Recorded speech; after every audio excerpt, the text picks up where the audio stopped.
All right, so today we're doing a teaching, and it's going to go into a couple of parts here. I have no idea how many parts, and then every time I mention a number of parts, it doesn't end up being what I say anyway, so this will be multiple, though.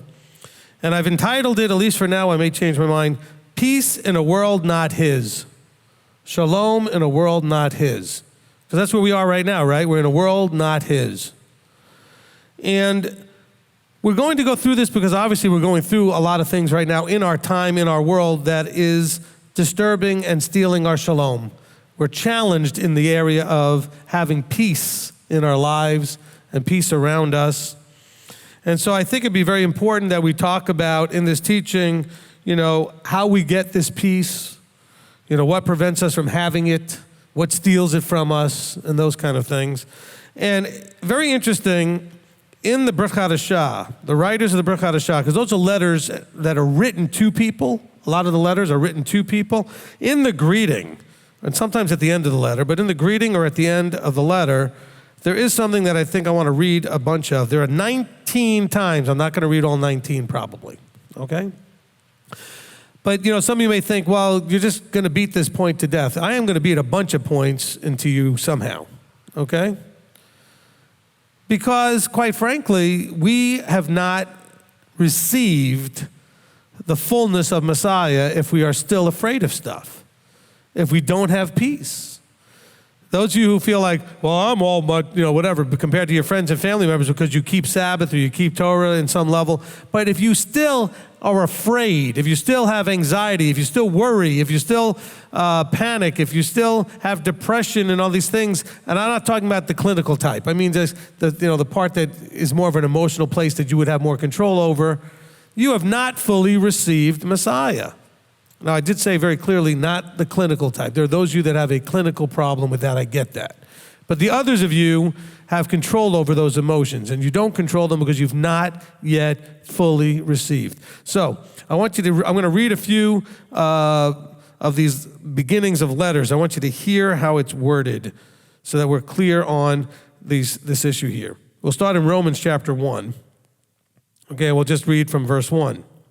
Shaul, a servant of Yeshua Messiah, a called emissary, separated to the good news of Elohim, which he promised before through his prophets in the set-apart scriptures concerning his son, who came of the seed of David according to the flesh, who was designated son of Elohim with power according to the set-apart spirit by the resurrection from the dead, Yeshua Messiah, the master of us. Okay, so he's establishing, before he says anything else, his credentials and who he's talking about.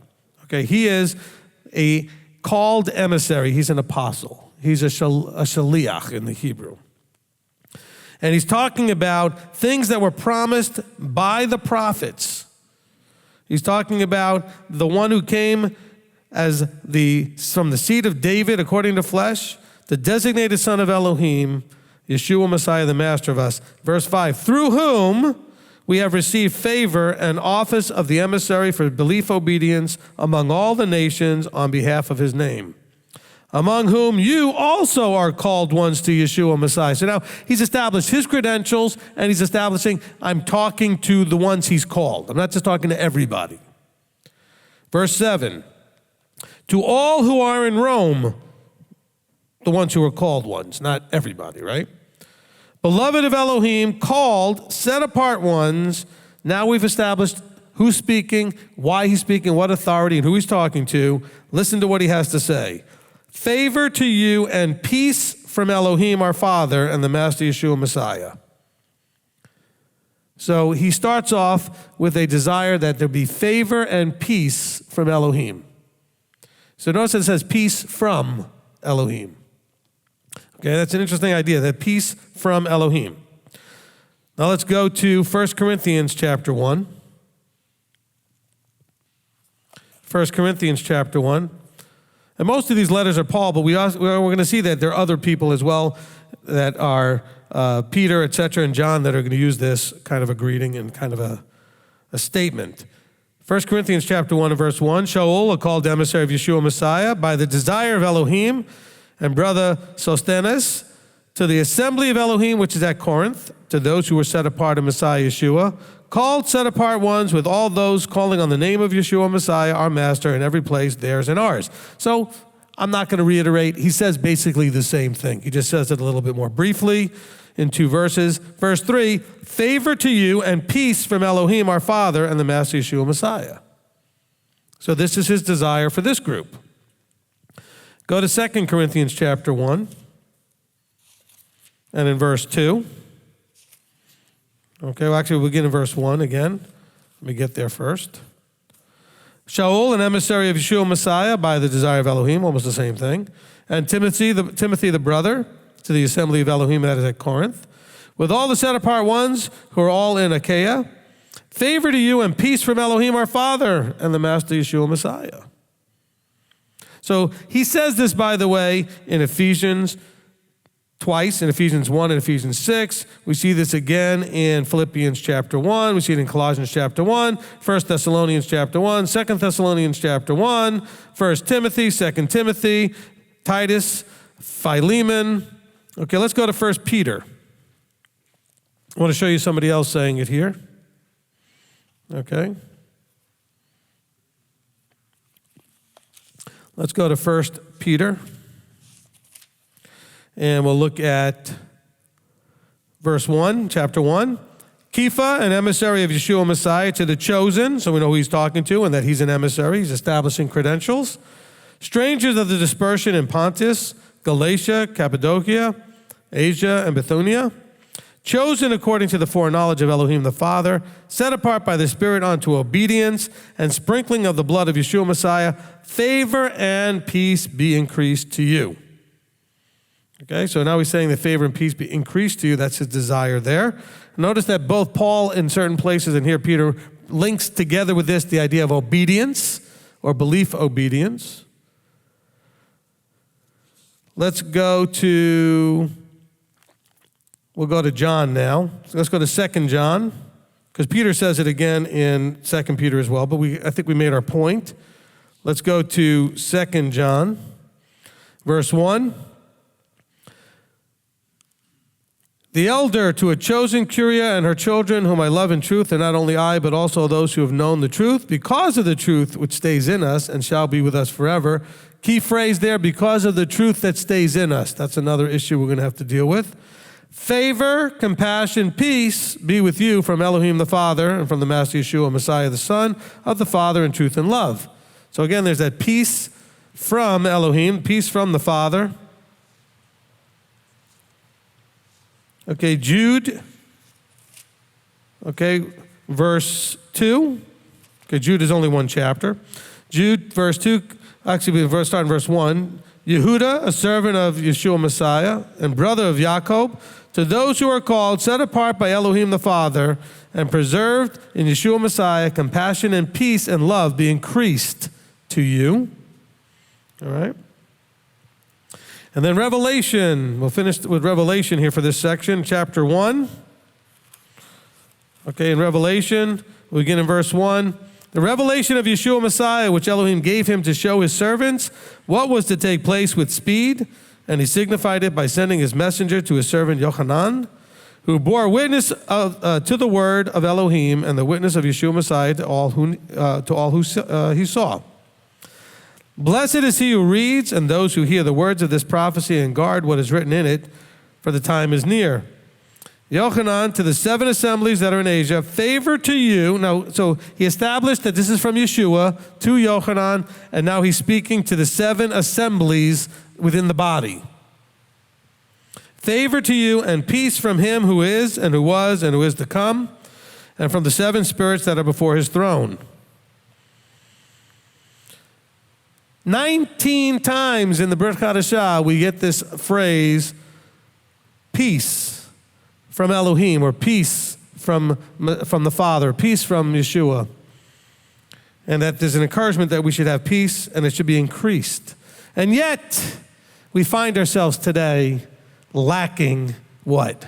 Peace. We lack shalom. We struggle with it. We have a hard time with it. So we're going to talk about in this teaching how we get it, what prevents us from having it or what disturbs it, and what can cause us to say, lose our peace, lose our shalom. I don't mean lose it like people think about like losing your salvation. I mean, like what can take away, steal your peace? So now you don't have any peace. I'll tell you what, I talk to some people on the phone on a weekly basis, not particular people, but every week somebody will call me up and their peace is gone. Okay? All of the staff gets those calls, at least somebody each week who is totally, completely has no peace at this point. Their life situations have happened and they've lost their peace. And we're going to figure out why that is, how that works, and why that shouldn't happen, and how to do the things necessary so that yours does not go in that direction. So now let's go to John 14. Okay? John 14 and verse 27. So we're going to do some things different in this teaching than I've ever done. So it's going to be interesting. So John 14 and verse 27 says, "Peace I leave with you, my peace I give to you. I do not give to you as the world gives. Do not let your heart be troubled, neither let it be afraid." That's not a question mark. That's not a maybe. It's a statement. Yeshua makes a very clear, very understandable statement. He says, "Peace I leave with you." In case you didn't get it, he says, "My peace I give to you." And then you wonder, well, why don't I have it? Well, he says, because I don't give it as the world gives. I do not give to you as the world gives. So what does that mean anyway? Probably a verse that you just read right over and never really thought about that part of the verse. So how does the world give? Well, if I took my Bible and went to give it to you, how would I do it? I would hand it to you. I would bring it to you and I would give you a Bible. He's going to give us peace, but he's not going to hand it to us. See, I could tell you, instead of giving you one, I can give you access to mine and tell you can copy it and make a copy of it. Now you've got to do something yourself. I'm going to tell you how to have your own copy. I'm not just going to give it to you. So Yeshua says, "My peace I give to you, but I don't give it to you like the world gives things. I'm not just going to give it to you." And so we got to figure out, well, how do we receive his peace? And so now, for those of you that have never put a teaching together, certainly maybe not the way I do it anyway. So to put this together, I had to look up all the words and all the verses that have the word peace in it. Then I looked up all the verses with all of the challenges to peace, like worry and afraid and doubt and sad and fear and everything that could possibly be used, as far as anxiety, all those things. So I looked through thousands of verses to put this teaching together. And so we're going to be doing this teaching until 2022. No, I'm kidding. No, but then you whittle it down, and as you whittle it down to try to find and figure out what you're doing, I came to realize, here's the next part of it. You get a verse. Some of you are thinking, I've always wanted to know how Rabbi does it. I'm going to tell you now how I put a teaching together.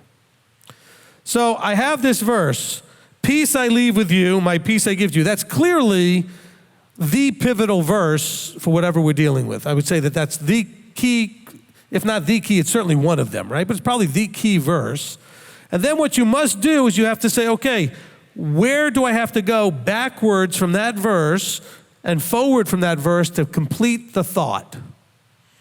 And so I started going backward, and I ended up in 14 and verse 1, where he says, "Let not your heart be troubled.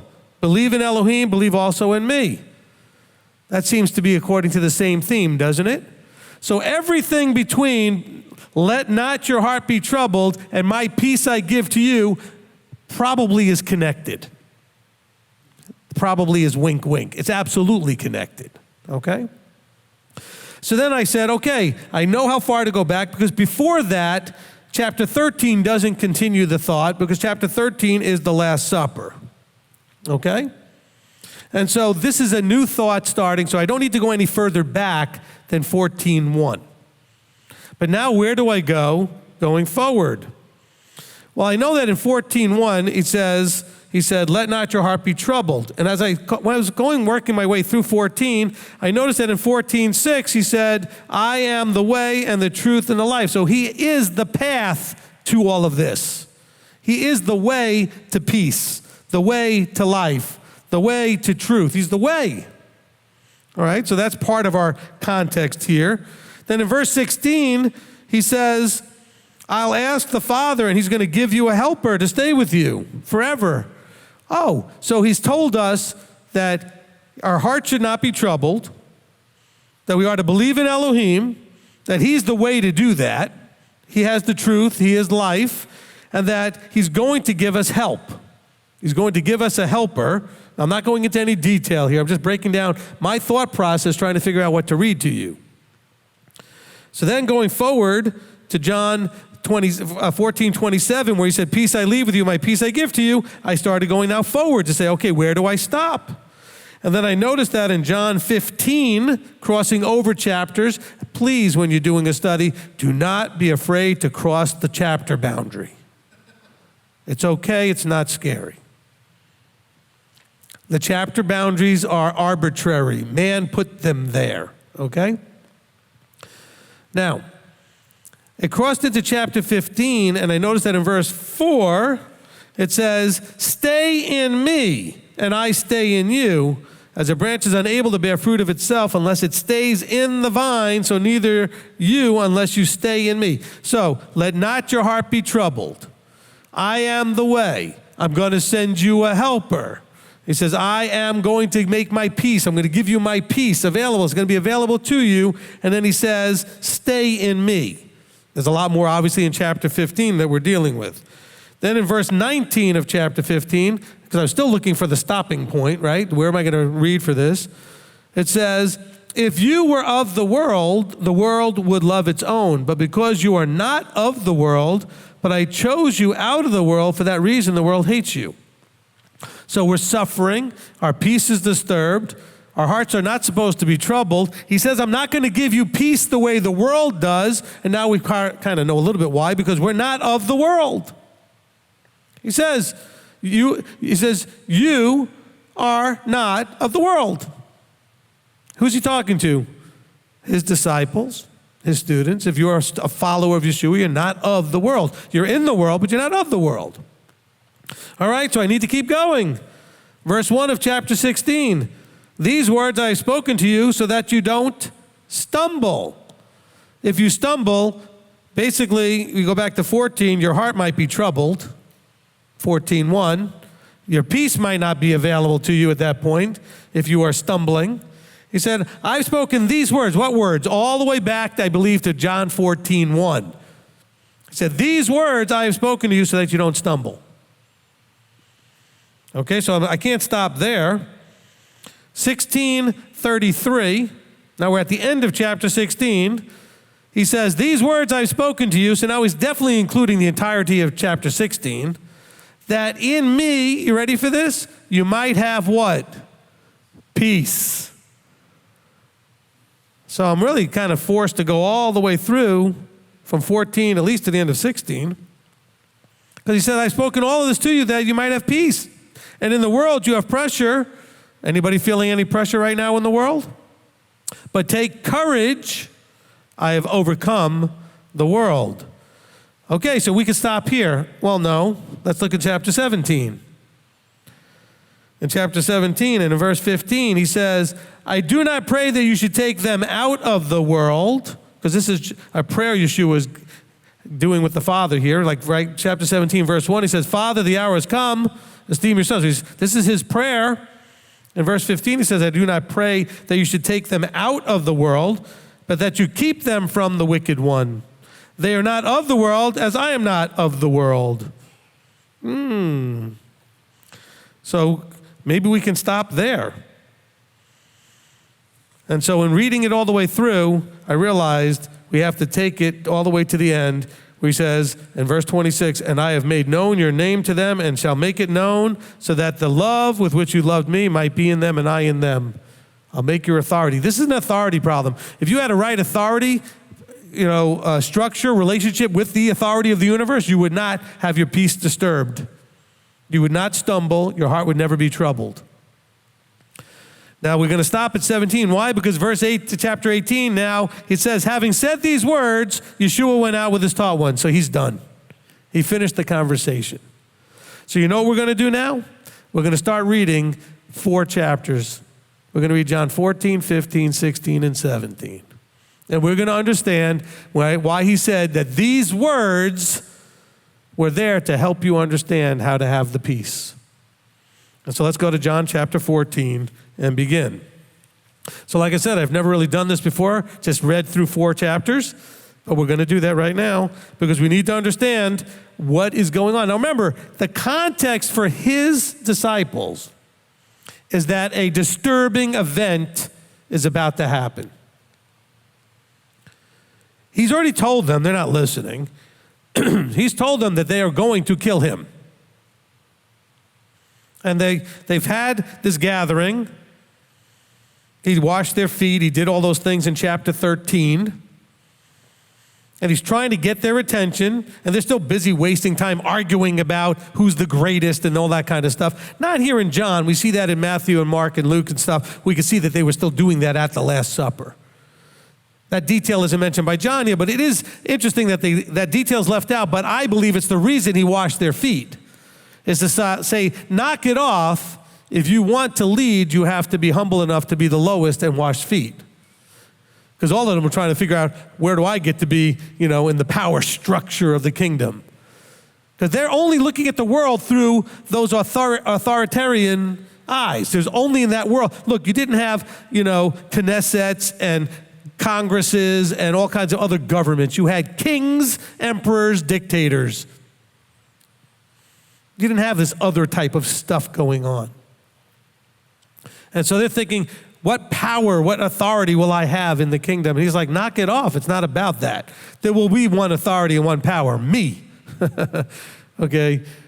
Yeshua is going to be that power, and that's it. Everybody else, and then, by the way, he said, and as the highest power, I'm also the greatest servant. You want to be in a position of authority? Humble yourself, learn to wash some feet. But now, this is all going on. It's all about to happen. He says, at the end of chapter 13, he says, that he's going to lay down his life.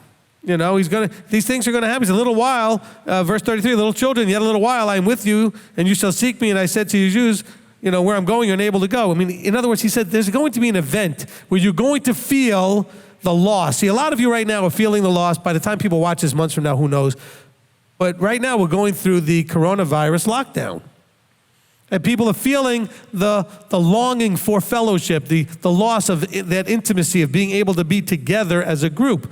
And he's telling them, look, you are with me now, but there will be a time when I won't be. And he says, let not your heart be troubled. In other words, there are going to be events that should, for most people, cause their hearts to be troubled. But you should not have a heart that's troubled. That's the key as we go through all of this.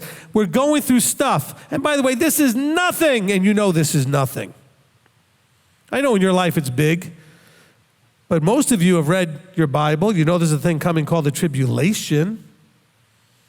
Can this compare to that? Not even the slightest little measure. I mean, that we're talking about in the tribulation is the worst calamity, the worst times of all time.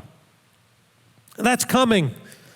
Just like, let's not like, let me start again. Let's not be like the apostles. When I say that, I mean in this one area. Don't act like he didn't tell you and you don't understand what's coming. We have a book that tells us the tribulation is coming. And so he also tells you, let not your heart be troubled. He says, my peace I'm going to give to you. You should not be afraid of what's coming. And we're going to read through all of this stuff. And part of the thing is supposed to be there to keep you from being afraid and having anxious hearts and stumbling and all these other things and being troubled in your heart, is that you should fully embrace with everything what is coming after. Why are you focusing on what is coming first? See, Yeshua is telling them, look, I am going to go, but then I'm going to send you a helper. And there's going to be good stuff coming after I go. And if I don't go, then that stuff doesn't happen. We're going to read that in a few verses where he says, and if I don't go, that doesn't happen. I have to go so that I can send you the helper. I have to go so that the next step in the process plays out. if you don't find a way to embrace that everything that's happening is in the context of a much bigger picture, and the end of that picture is the kingdom, the part that you all desire, the wiping away every tear, and there's nothing but joy, and there will be nobody to disturb your peace, and nobody to harass anybody, and all of that wonderful stuff that he tells you the kingdom will be like. But you have to also embrace that all the stuff he said from this moment to then that still has to happen, still has to happen. No amount of shofar blowing around the world like last night a bunch of people did is going to change that. I'm not against that, by the way. And I didn't participate because I forgot about it. I don't even know if I would have if I remembered it. But the point is, these are all knee-jerk reactions that come from a heart that's hoping somehow these things can be avoided. Here's the facts. They can't be avoided. Because the heart of man is the heart of man. And the flesh is the flesh, and it has to play out its scenario. He has seen the end from the beginning. He knows where this is going. He tells us in advance where it's going, and it's going to go there. Which is why when people ask me to pray sometimes, I say, look, I will pray for short-term shalom and things to be so that we can work on some things that we need to work on, but I am not going to pray against what he says is going to happen. Don't do that either. Don't you pray against. Don't pray for it either. Like, please bring the calamities.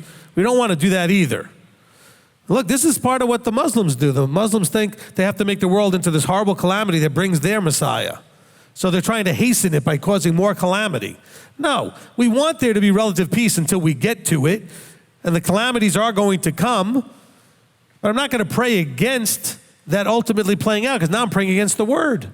He tells us it is coming. He doesn't say, this is not like Nineveh, okay? We are not in a Nineveh situation where they were told, if you repent, then you will be redeemed out of the situation.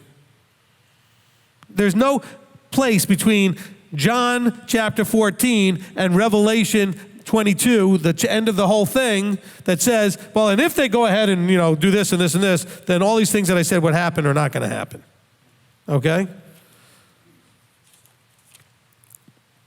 All right? Just checking to make sure it is 22 is the last chapter of Revelation. So some of you watch the video, what is he looking up? I said 22, I want to make sure I give you the right chapter. Okay, so these things are going to happen. Just like he told them over and over again, we are going to go to Jerusalem. When we are there, they're going to arrest me.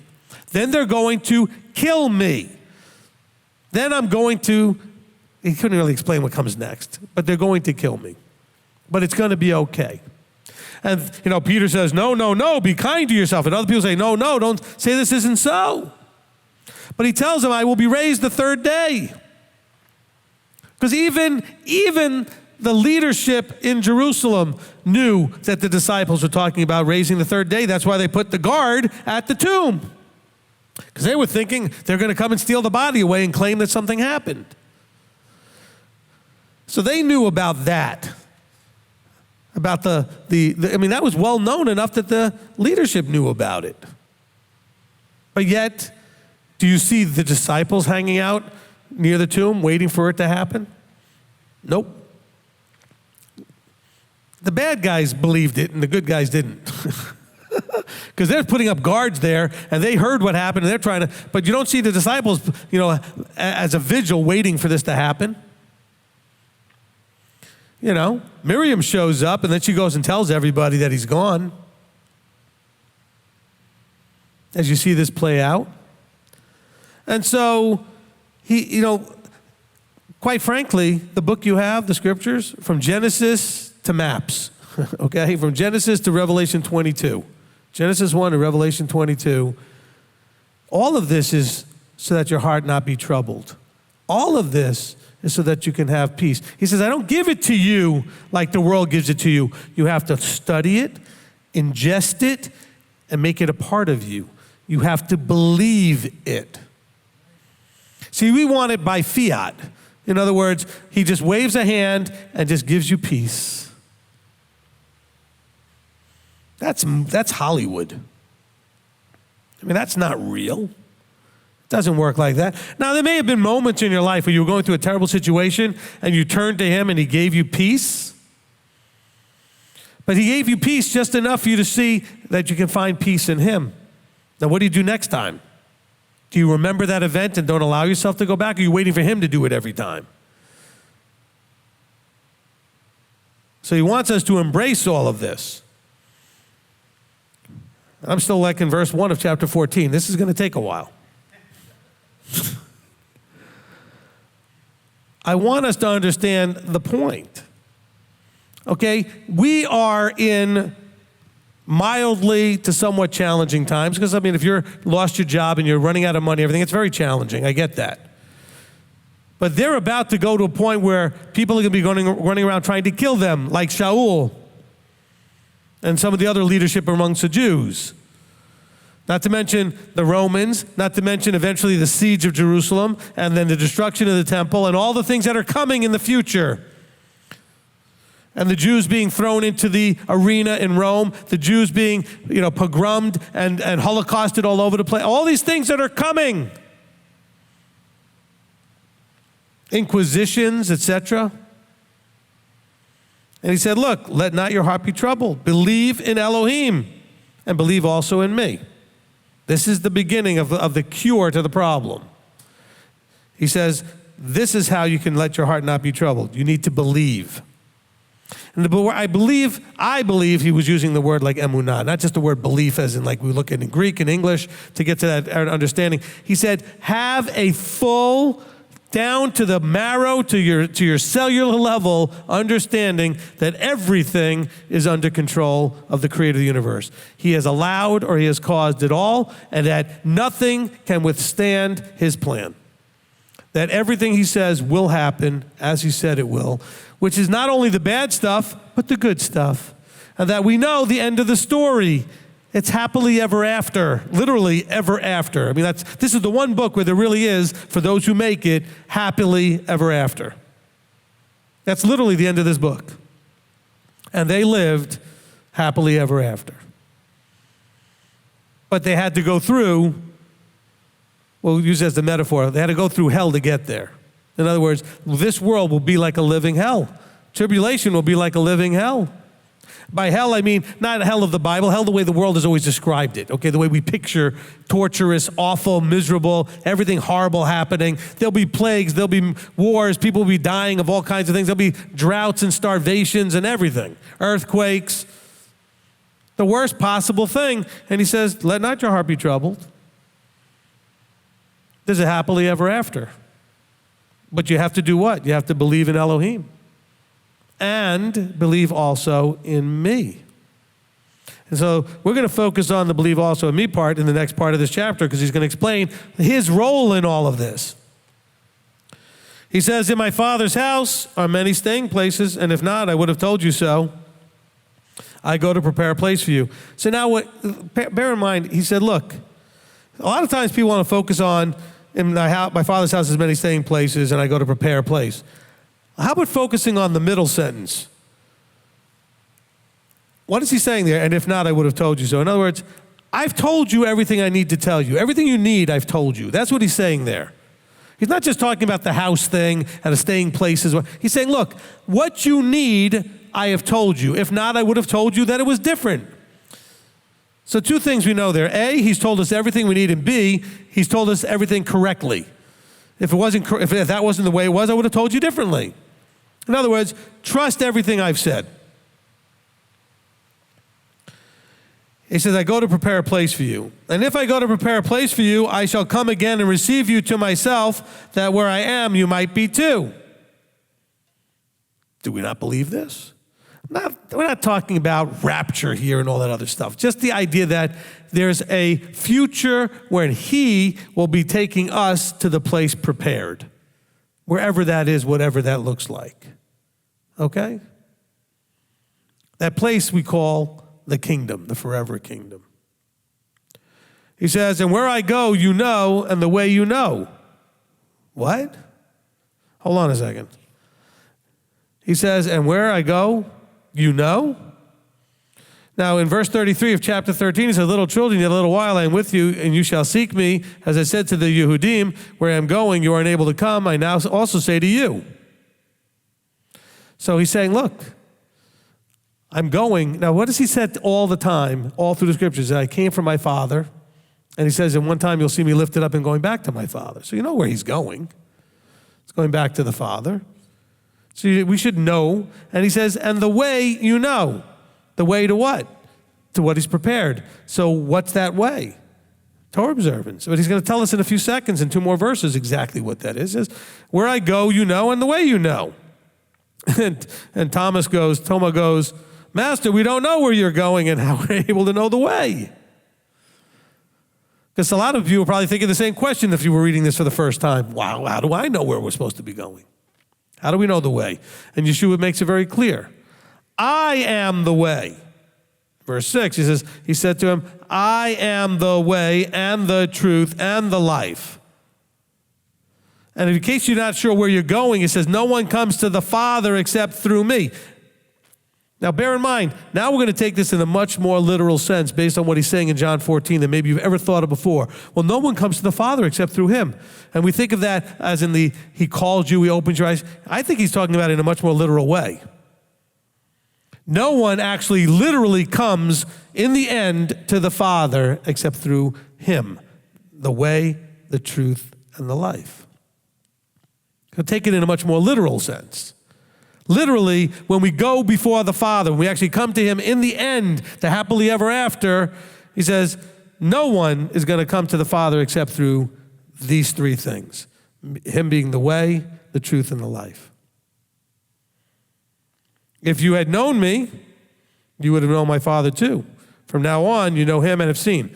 So he's trying to explain this to Thomas. Now, we should make sure that we're clear that the way is the path, it's our walk. In other words, the things that you do. How do you get there? It's like directions. The way is the directions. Okay, so I live here in Tennessee. You live, let's say, in California. And you have no idea, you don't have a map, you don't have anything like that, but you don't have any idea where Tennessee is relative to you, you don't know how to get there. I will give you instructions, okay? You need a vehicle, you need to go head east, and then you're going to have to eventually head maybe a little south, depending on what part of California you're in, and you're going to get to where we are in Tennessee. I mean, I give you specific directions, and I'll tell you, you're going to have to drive here and stop there and lodge for the night. I mean, there's a path, there's a way, the things you're going to have to do. You're also going to have to prepare for the journey. You're going to have to make sure you have enough money for the gas and this and that. So he says, I am the way to get there. But what does that mean, I am the way? So I just believe Yeshua exists and that's no. We have to go to the second part. He's also the truth. And we've done this loop over and over again, but for new people, Scripture tells us in Psalm 119 that the Torah is truth. We see that in verse 142. We see it in verse 160. And then we hear Yeshua says that I am the truth. Well, you know, in John 1, in verse 14, he says that the truth or the word put on flesh. Because it says in John 1:1 that the word in the beginning was with Elohim and was Elohim. So the word or the truth or the Torah put on flesh. And he says, that's the path. You need to walk out the instructions of the covenant. And so what is that? It leads to true life. He says, I am the way and the truth and the life. And actually, you take the first 2 and it gets you the third one. If you walk the way in truth, you end up with life. Okay? If you walk the way in truth, you end up with life. And it says, and no one can come to the Father. Isn't that where we're all supposed to be going? Isn't that the whole point? Is that we're going to a place where we'll spend forever with the Father? I know a lot of times Christianity really convolutes this to be spending forever with the Son. It's all about the Son. The Son didn't really want to focus on that. He didn't care whether you spend forever with him.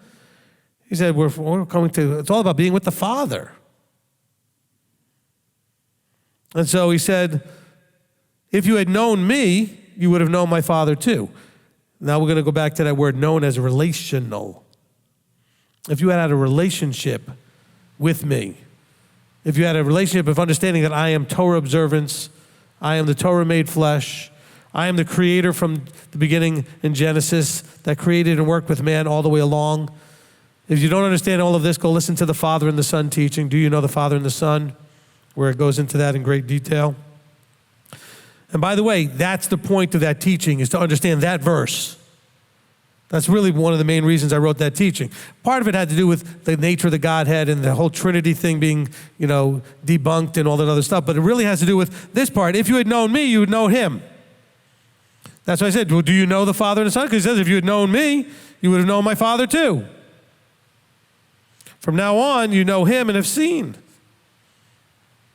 And Philip said to him, Master, show us the Father and it's enough for us. He just said, Yeshua said to him, have I been with you so long and you have not known me, Philip?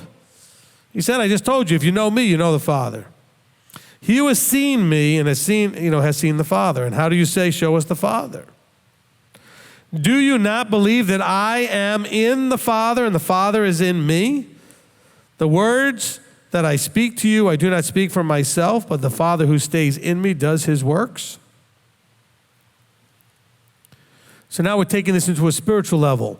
The intrinsic nature of the Father was in Yeshua. Yeshua embodied it fully, and it was encapsulated in flesh. I'm not saying Yeshua was the Father. I'm saying his nature in completeness filled Yeshua. So he said, look, you see me, it's like seeing the Father.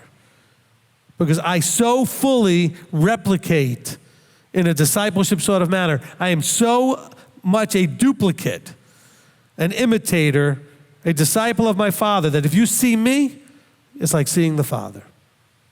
Because I am in him and he's in me, and everything that I say are his words. Everything I speak, these are his words. He says, do you not believe that I am in the Father and the Father in me? The words that I speak to you, I do not speak for myself, but the Father who stays in me does his works. So in other words, everything I do, this is the Father's works. In other words, it's what he desired to happen.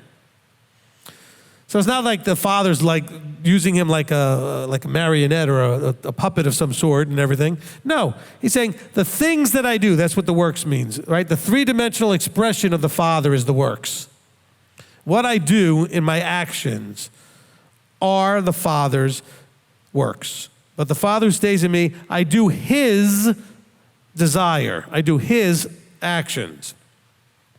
Verse 11, believe me that I am in the Father and the Father in me. Otherwise, believe me because of the works themselves. In other words, you either could just believe what I said or believe that the works demonstrate that I am a disciple of the Father. If you are my student and my disciple and you do not do as I've instructed, then you're really not my disciple, are you? So he's saying, look, you know these are his works, so believe the works. You should know what his works look like. Verse 12, truly, truly, I say to you, he who believes in me, the works that I do, he shall do also. In other words, I do the Father's things. See, people want to read those verses and think like only the miracles. Oh, the miracles, we're all going to do miracles and wonders. No, Yeshua was perfect in his Torah observance. He said, truly, truly, I say to you, he who believes in me, the works that I do, he shall do also, and greater than these he shall do, because I go to my Father. In other words, greater meaning and more of it, because after all, Yeshua only lived to be 30-something years old. Okay? And the reason I say 30-something, because everybody wants to argue about whether it was 70 weeks or 3.5 years or whatever. So he was 30-something. I don't want you thinking I don't know how to count to 33 or whatever you think his age was. All right?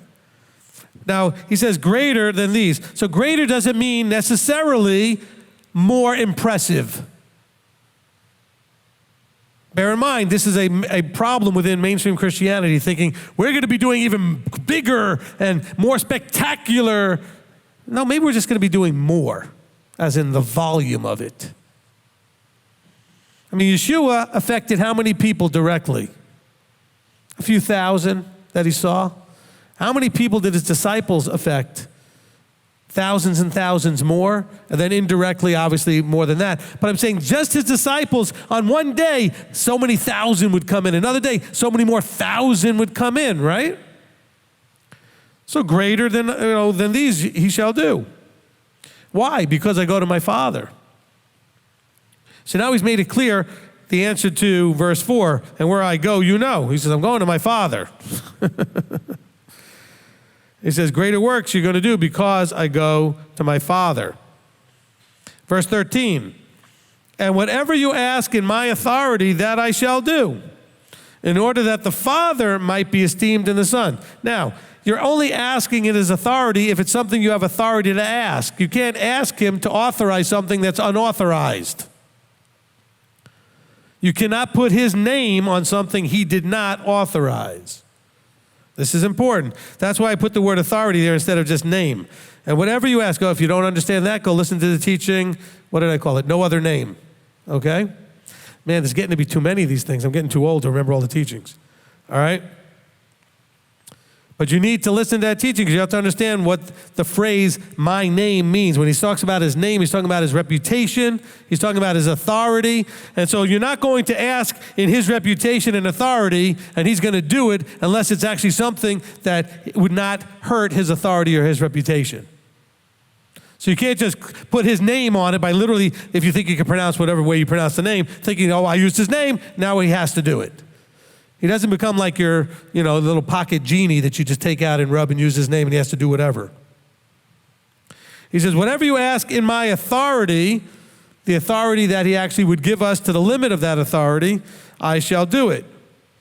Verse 15, if you love me, you'll guard my commands. See, those things are linked together.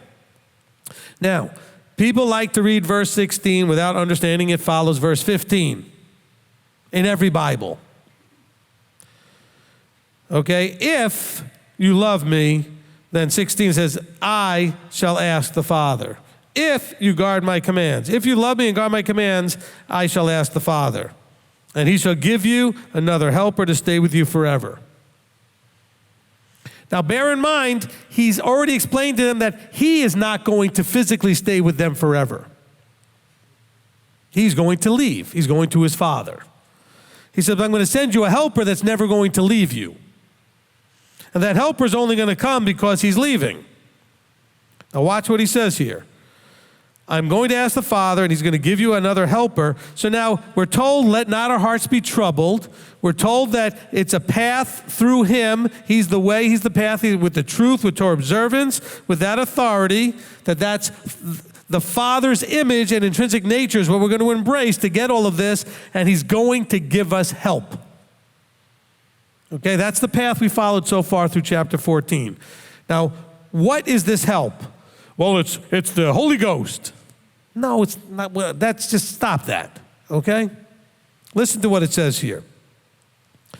I'm going to send you another helper to stay with you forever, and we're going to go with Yeshua's words, not Christianity's words or whatever pastor you listen to over the years. The Spirit of the truth.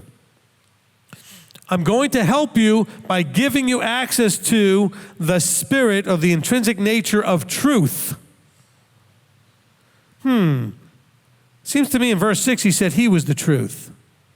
And he's going away and he's going to send us his intrinsic nature like he already had the Father's intrinsic nature. So he says, the Spirit of truth, listen now, whom the world is unable to receive, but it does not see him, because it does not see him or know him.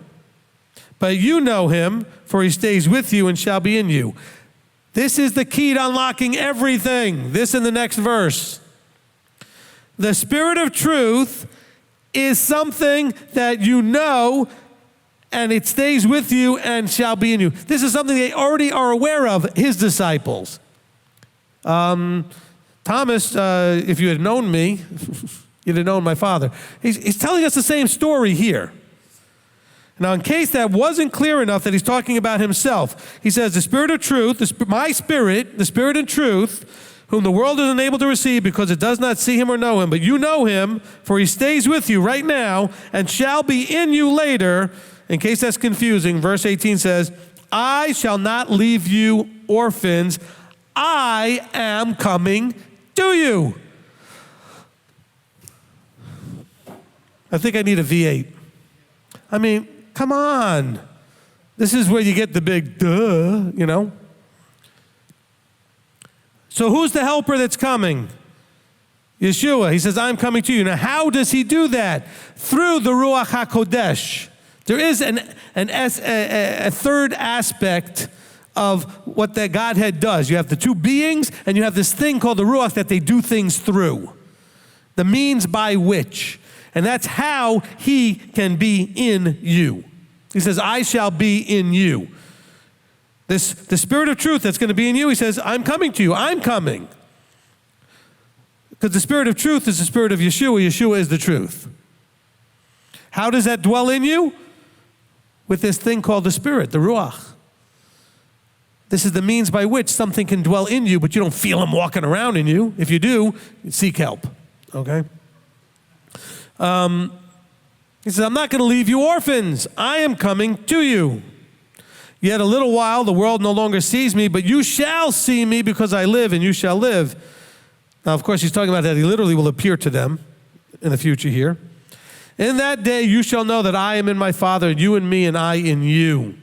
And by the way, that verse 20 is part of why we have to go to chapter 17 eventually, because he gets very heavy into the Father in me, and you in me, and I in you, and all that stuff, okay? That's heavy in chapter 17.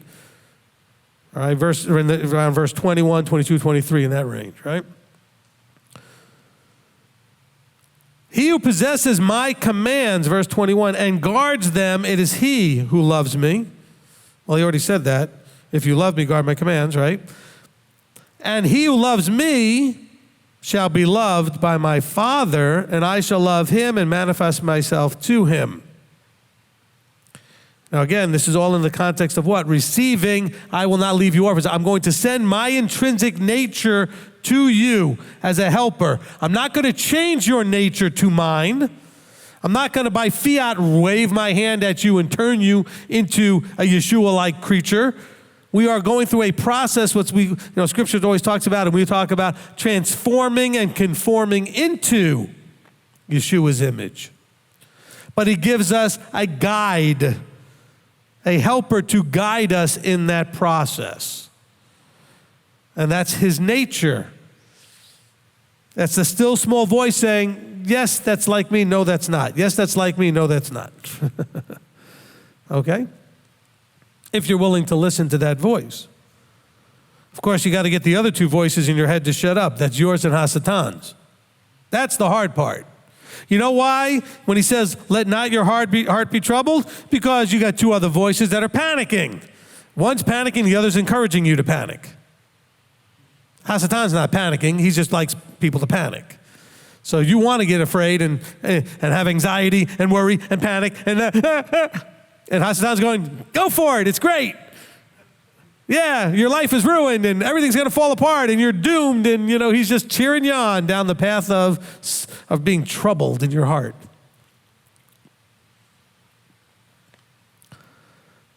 Don't do that.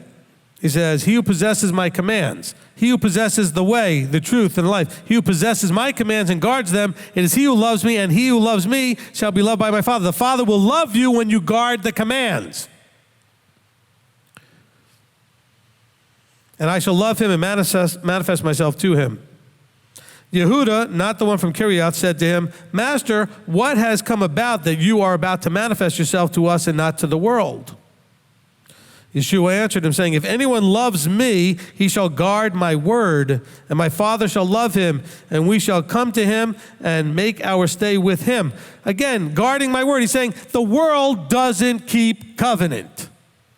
The world doesn't observe the commandments. The world doesn't observe the Torah. He said, Master, what is happening that you're going to manifest to us and not to the rest of the world? And he's saying, you're not listening. You're not getting it. This is about covenanted people. Those who are in covenant, who are obeying the truth, the Torah, the way, they are going to be with my Father. He says, our stay is with them. We shall come to him and make our stay with him. He says, we're going to stay with him because we are those who are covenanted. That's who gets into Revelation chapter 21, the new Jerusalem that comes down from the heavens to the new earth. And we will then dwell. It says, and now Elohim is dwelling with men. That is what we're headed towards. Okay, let me just read that to you so you can hear that from Revelation 21.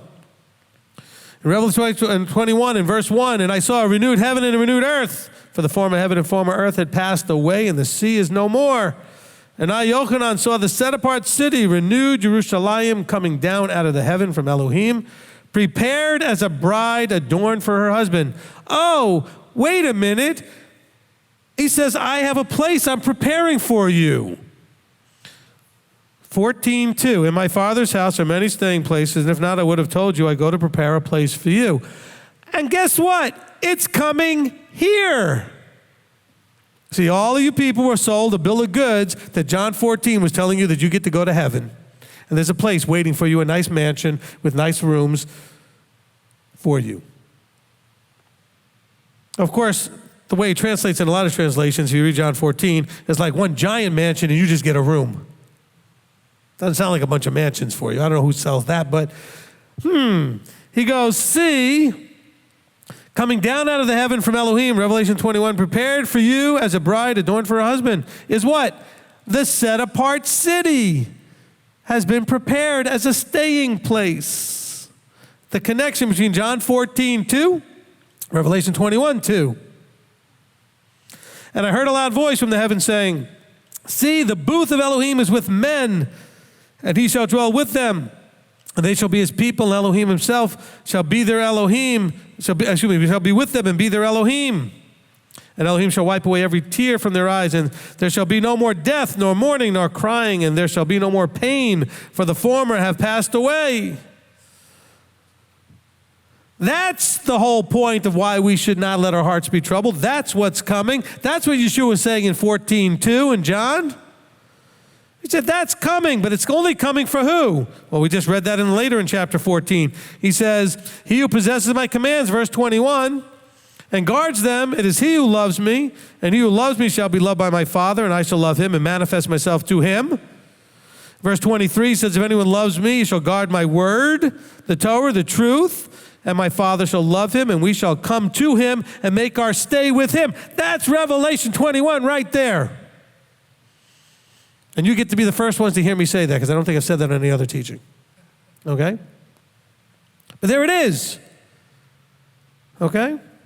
And the beautiful thing is, I didn't know it and put it together until I read it to you and said it. So there you go. It's not in the notes anywhere, but you got it now. But see, it plays out right there. This is why I told you I needed to read more verses within the chapters, because you never know what's going to pop up, and see how that works. Now, by the way, if you understood verse 21 and 22 and 23, well, 22 says, well, why aren't you doing it to the world? Why aren't you manifesting to the world? If you understood that, why would your heart ever be troubled?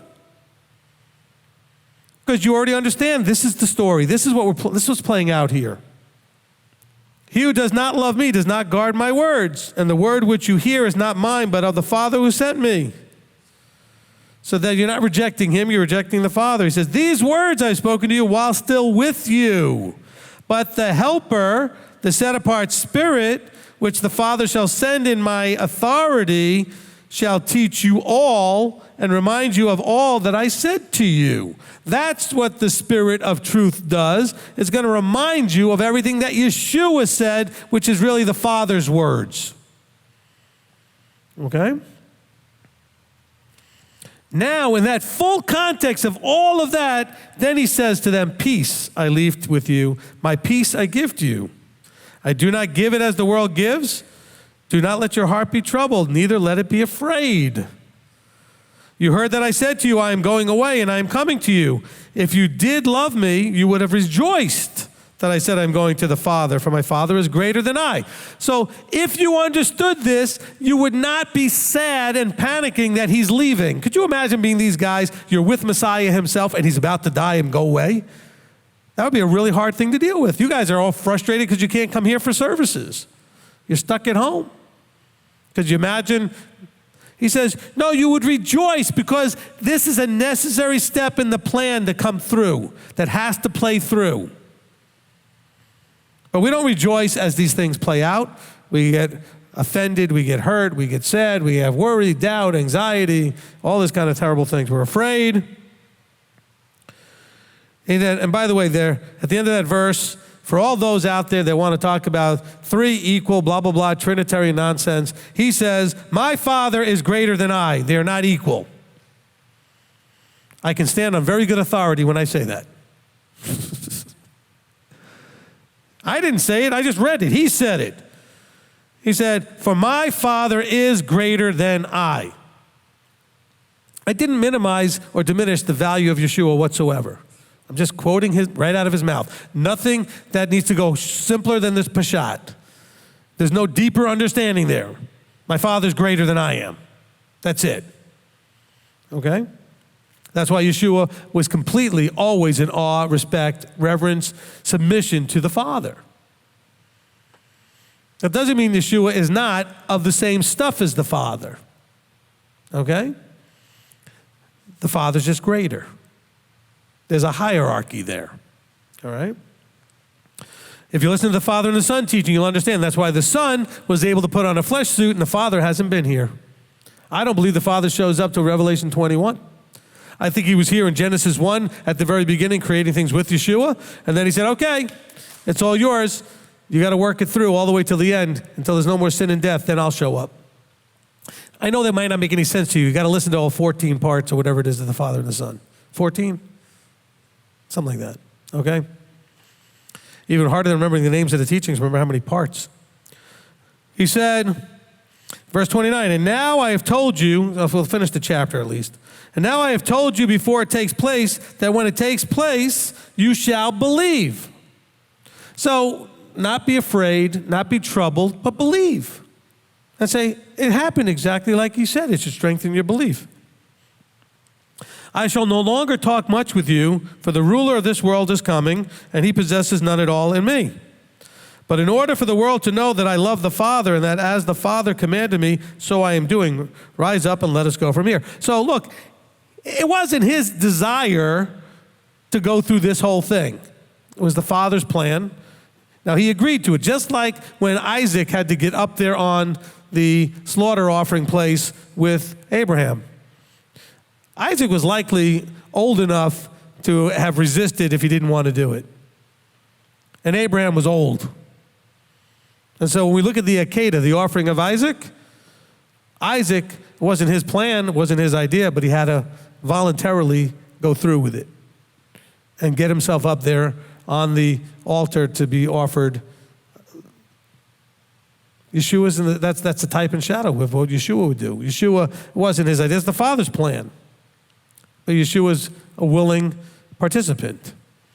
He said, look, he said, but in order for the world to know that I love the Father, that as the Father has commanded me, I'm going to go through this process.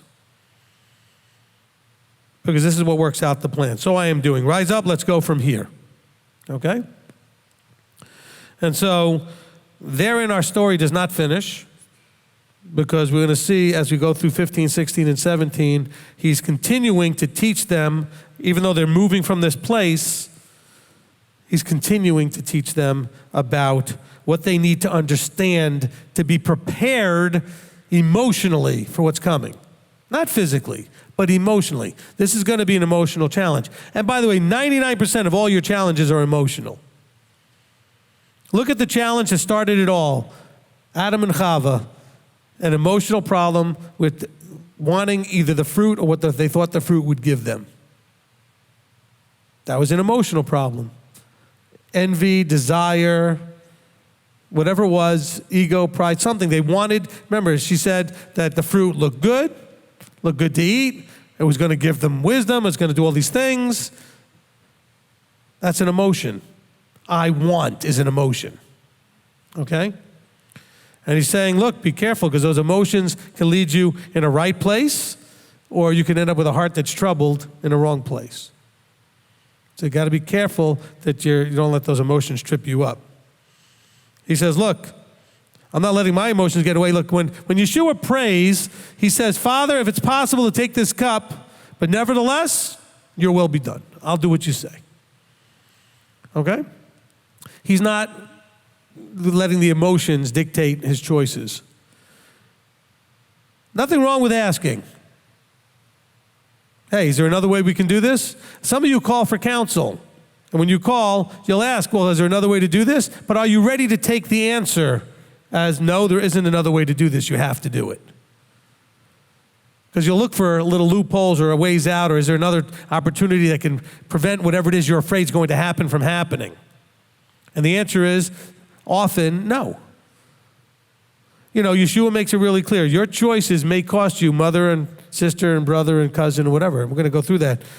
It may cost you. Are you willing to potentially lose that? Your choice to follow him may cost you, but that's costing you in stuff that's not eternal. It's costing you in stuff that's not about forever. It's costing you in stuff of the now, of the flesh, of the world, of the emotions, because of our attachments to the world and our attachments to our things and people. Okay? That's why even they got so attached to him, physically being with him, they were like, oh no, be kind to yourself. Oh no, you're not going anywhere. We can't be without you. And he said, but you're not listening. I have to go or none of this happens. If I don't go, none of this plays out the way it's supposed to. That's the important part. Let's pray. Father, we come before you. And Father, we are wanting our hearts not to be troubled. We wanted to learn how we can have the peace that Yeshua left for us, the peace that he gives us, and that we understand how it was given to us and not as the world gives. Father, we don't want to be troubled and in anxiety and anxious and worried and sad and just having our countenance and our peace disturbed so that we lose our belief and our hope and our trust in you. Father, help us to truly study this teaching out as it comes out and to receive everything you want us to receive so that we can understand truly how we can have peace in a world that's not yours. Because truly we know, as Yeshua said here, that the ruler of this world was coming. And so we know you are not the ruler in this world, that the world has another master, and that you are only showing yourself to those that you have called who can then submit to you in your authority. And so, Father, as you manifest yourself to us, help us to truly, through the helper, through the intrinsic nature of Yeshua in us, to embrace with a peace in our heart your plan and your path and your ways and all that you have laid out, to know that these things must happen as part of that process, to fully have emunah, that you're either causing or allowing it because it all works to your plan. So, Father, we want to thank you. We want to just appreciate so much your love for us and your incredible patience and compassion as we struggle with these things. And as we come before you now asking and seeking, we do so in authority, the authority of Yeshua our Messiah. It's in his name we pray. Amen. Amen.